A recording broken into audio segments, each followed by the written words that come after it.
ഒരു ബുക്കിൽ നീ പള്ളിയിലേക്ക് കയറി വരുന്നവരുടെ എണ്ണം കൃത്യമായി എഴുതണം. അടുത്ത നോട്ട് ബുക്കിൽ പള്ളിയിൽ നിന്ന് പ്രാർത്ഥന കഴിഞ്ഞ് ഇറങ്ങി പോകുന്നവരുടെ എണ്ണവും കുറിക്കണം. അപ്പന്റെ ഉദ്ദേശം എന്താണെന്ന് മനസ്സിലായില്ലെങ്കിലും മകൻ അതനുസരിക്കാൻ തന്നെ തീരുമാനിച്ചു. എല്ലാം കഴിഞ്ഞ് വീട്ടിൽ തിരിച്ചെത്തിയ മകനിൽ നിന്നും നോട്ട് ബുക്ക് വാങ്ങി അപ്പൻ പരിശോധിക്കുന്നു. അപ്പോൾ അദ്ദേഹം അതിശയത്തോടെ ചോദിക്കുന്നു, അങ്ങോട്ട് കയറിയവർ ഏതാണ്ട് 693 പേർ കൃത്യമായ എണ്ണമുണ്ടല്ലോ. ഇങ്ങോട്ട് വന്നവരുടെ എണ്ണം കുറിച്ചിരിക്കുന്നത് 100-ൽ താഴെ മാത്രം. അതെന്താ, കയറിയവരെല്ലാം ഇറങ്ങിപ്പോയില്ലേ? അതോ എല്ലാവരും ഇപ്പോൾ പള്ളിയിൽ തന്നെ പ്രാർത്ഥനയിലാണോ?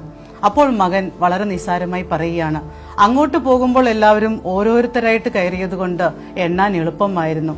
തിരികെ എല്ലാവരും കൂട്ടമായി ഇറങ്ങിപ്പോയതുകൊണ്ട് എനിക്ക് എണ്ണാൻ സാധിച്ചില്ല.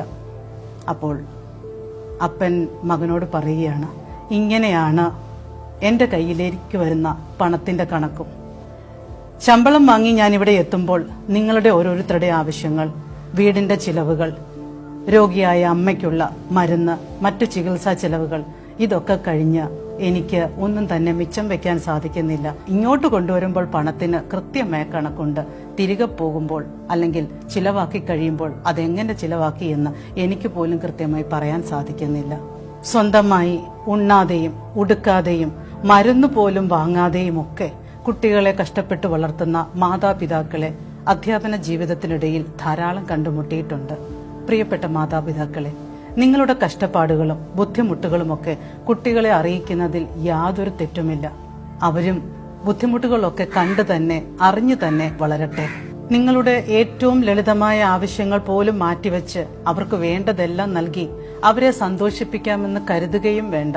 ബുദ്ധിമുട്ടറിഞ്ഞു വളരാൻ നാം നമ്മുടെ കുട്ടികളെ അനുവദിക്കാറില്ല എന്നതല്ലേ ശരി? നമുക്ക് കിട്ടാതെ പോയ സന്തോഷങ്ങളും സൗകര്യങ്ങളുമൊക്കെ നാം കുട്ടികൾക്ക് വേണ്ടി ഒരുക്കി കൊടുക്കുമ്പോൾ ഒരു കാര്യം ശ്രദ്ധിക്കണം. ബുദ്ധിമുട്ടും കഷ്ടതകളും വേദനകളും അറിഞ്ഞു വളരുമ്പോഴല്ലേ അവർക്ക് ഇടയ്ക്കെങ്കിലുമൊക്കെ കിട്ടുന്ന അനുഗ്രഹങ്ങളെ ഓർത്ത് ഏറെ സന്തോഷിക്കാൻ, ദൈവത്തിന് നന്ദി പറയുവാൻ, ദൈവം അവർക്കായി കൊടുത്ത മാതാപിതാക്കളോട് നന്ദി കാണിക്കുവാൻ ഒക്കെ മനസ്സിൽ തോന്നുകയുള്ളൂ.